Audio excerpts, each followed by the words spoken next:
ప్రశ్నిస్తున్నారంటేనే వాళ్ళ భావదారిద్ర్యాన్ని అర్థం చేసుకోవాలి. కాబట్టి ఈరోజు ఆ పార్టీలో వాళ్ళ దొడ్లో చెప్పులు మోసే వాళ్ళని తీసుకొచ్చి కోదండరామ్ గారితో పోల్చి మాకు తిరస్కరించారు, మీకు ఎట్లిచ్చింది అని అడుగుతారు. ఏమైనా అర్థం ఉందా? ఏం మాట్లాడుతుండ్రో వాళ్ళు. కాబట్టి ఓటమితో మతిస్థిమితము తప్పి ఉనికిని కాపాడుకోవడానికి, మనగడ చూయించుకోవడానికి ఇట్లాంటి ఆరోపణలు చేస్తుండ్రు. కాంగ్రెస్ పార్టీలో హైయెస్ట్ అథారిటీ బట్టి విక్రమార్క గారు, రేవంత్ రెడ్డి, మహేష్ గౌడ్ గారు కాదు. కాంగ్రెస్ పార్టీకి జాతీయ పార్టీ, దానికి ఒక సిద్ధాంతము, ఒక నాయకత్వం ఉంది. సిద్ధాంతపరంగా పూర్తిగా భారతీయ జనతా పార్టీ మీద పోరాటం చేస్తున్నదే కాంగ్రెస్ పార్టీ. ఆ భారతీయ జనతా పార్టీని గద్దెదించడానికే రాహుల్ గాంధీ గారు కన్యాకుమారి నుంచి కశ్మీర్ వరకు పాదయాత్ర చేసిండు. ఈ రోజు మణిపూర్ నుంచి మహారాష్ట్ర వరకు వారు మళ్లీ రెండవ విడత యాత్ర మొదలుపెట్టిండు. అట్లాంటి పార్టీ చిత్తశుద్ధినే శంకిస్తుండ్రు అని అంటే కేటీఆర్ యొక్క ఆలోచన, అతని అవగాహన, అతని యొక్క విధానం అర్థం చేసుకోండి. కాబట్టి అట్లాంటి పిచ్చి మాటల గురించి మనం పెద్ద చర్చించుకోవడం వల్ల ప్రయోజనం లేదు.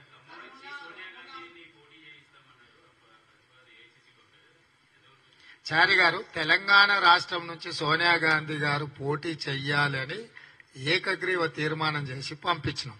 మీరు దానికి ఖమ్మం తోడు చేస్తారు. అది మరి మీరే చెప్పాలి, మీకు ఎక్కడి నుంచే సమాచారం వచ్చిందో. ఇప్పటి కూడా మా తీర్మానానికి మేము కట్టుబడి ఉన్నాం. ఇప్పటి సమావేశంలో కూడా మేము అందరం చర్చించుకున్నాం. ఈ తెలంగాణ రాష్ట్రం నుంచి శ్రీమతి సోనియా గాంధీ గారు రాబోయే ఎన్నికల బరిలో దించాలి. మా బట్టి విక్రమార్క గారు స్పష్టంగా తెలంగాణ సమాజానికి విజ్ఞప్తి చేసిండు. సోనియా గాంధీ గారు నామినేషన్ ఇస్తే ఏకగ్రీవంగా ఎన్నుకుంటేనే తెలంగాణ ప్రజలకు ఇక్కడ ఉండే పార్టీలు గౌరవం ఇచ్చినట్టు. సోనియా గాంధీ గారు నామినేషన్ వేసిన తర్వాత వారి మీద తెలంగాణ బిడ్డలు ఎవ్వరూ పోటీ చేస్తారని మేము అనుకోవడం లేదు. మనమందరం, మీరందరూ కూడా సోనియా గాంధీ గారు ఏకగ్రీవ ఎన్నికకు సహకరించాల్సిందిగా మీకు కూడా విజ్ఞప్తి చేస్తున్నాం.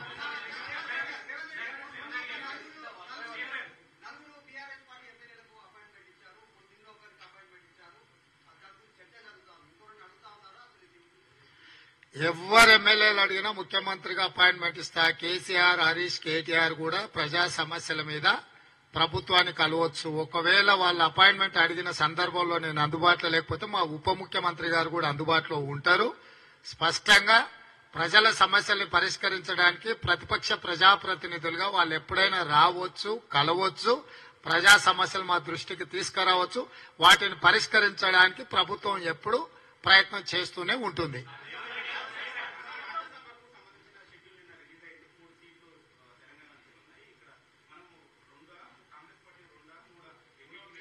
ఇప్పుడే ఏకగ్రీవ తీర్మానం చేసి అధిష్టానానికి అప్పచెప్పినాము.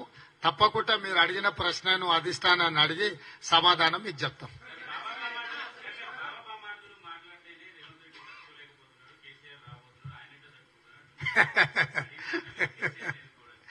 మొన్నటి ఎన్నికలలోనే బొక్కలు ఇరగొట్టి బోర్లు పడేసారు ప్రజలు. ఎవరు? ఆయననే కదా వేసింది. ఇంకా వీళ్ళేది చెప్పేది. కాబట్టి ప్రజలు ఈడ హరీష్, కేసీఆర్ లేకపోతే కేటీఆర్ కాదు, లేకపోతే వాళ్ళ మీద నేను కాదు. తెలంగాణ ప్రజలు, తెలంగాణ యువకులు సిద్ధంగా ఉన్నారు ఎప్పుడొచ్చినా కూడా బోన్లు వేయడానికి. కాబట్టి వాళ్ళంతటా వాళ్ళు డబ్బా కొట్టుకోవడం తప్ప ప్రజల దగ్గర ఏముందా? కామారెడ్డిలో చిత్తుకోడిపోయాడు కేసీఆర్. ఏది కేసీఆర్ మాట్లాడేదేంది, నేను వినేదేంది?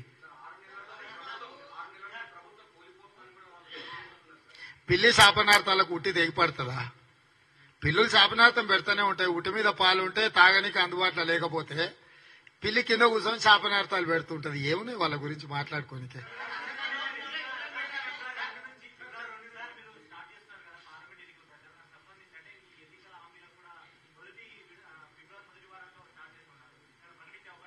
డెఫినెట్ గా అసెంబ్లీలోనే ప్రకటిస్తాం. అసెంబ్లీ వస్తూనే ఉంది కదా. తొందరలో బడ్జెట్ సమావేశాలు పెడతారు. బడ్జెట్ సమావేశంలో ఆర్థిక మంత్రి గారు వారి ప్రసంగంలో ఏమేమి వారు ప్రవేశపెడుతున్న బడ్జెట్ లో మేము ఇచ్చిన హామీలకు సంబంధించి ఆర్థిక మంత్రి గారు వాటన్నిటినీ ప్రవేశపెడతారు. పార్లమెంట్ అసెంబ్లీ ఉన్నప్పుడు పార్లమెంట్ ఎన్నికలు రావు. పార్లమెంట్ కూడా నడుస్తూనే ఉంది. రాని అంటే ఏమున్నది, 100 రోజుల సమయం ఉండనే ఉంది కదా.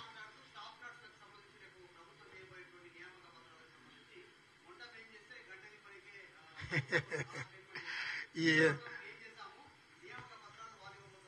రమ్మని ఆయనను కూడా ఎమ్మెల్యేలు అందరిని ఆహ్వానించినాం, ఆయనను కూడా రమ్మని ఎవరు వద్దన్నారు ఏమన్నా. రేపు అందరు ఎమ్మెల్యేలను పిలిచినాము.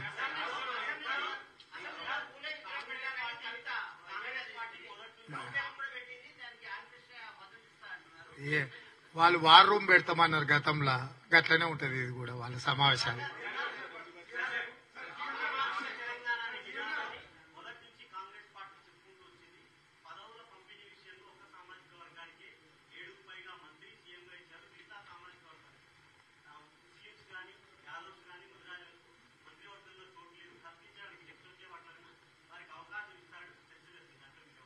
మీరేమంటే మేము కూడా అదే అంటాం తప్పకుండా.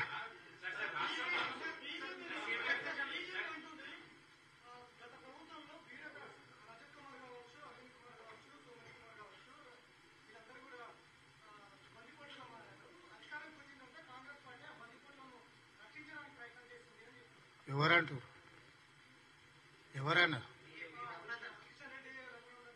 చెప్పవాలి. వాళ్ళదే కేంద్ర ప్రభుత్వం ఉంది కదా, వాళ్ళని పట్టుకోండి. ఐఏఎస్లు ఐపీఎస్లో సిబిఐ కింద విచారణ చేయొచ్చు. కేంద్ర ప్రభుత్వం డిఓపిటి వాళ్ళ దగ్గరనే ఉంటుంది, స్టేట్ గవర్నమెంట్ దగ్గర ఉండదు. కిషన్ రెడ్డి గారిని వాళ్ళ మిత్ర బృందాన్ని బందిపోటు దొంగల్ని పట్టుకొని శిక్షించమని చెప్పారు. మేము స్వాగతిస్తున్నాం. వాళ్ళ చేతుల అధికారం పెట్టుకుని మమ్మల్ని అడిగేది ఏంటి?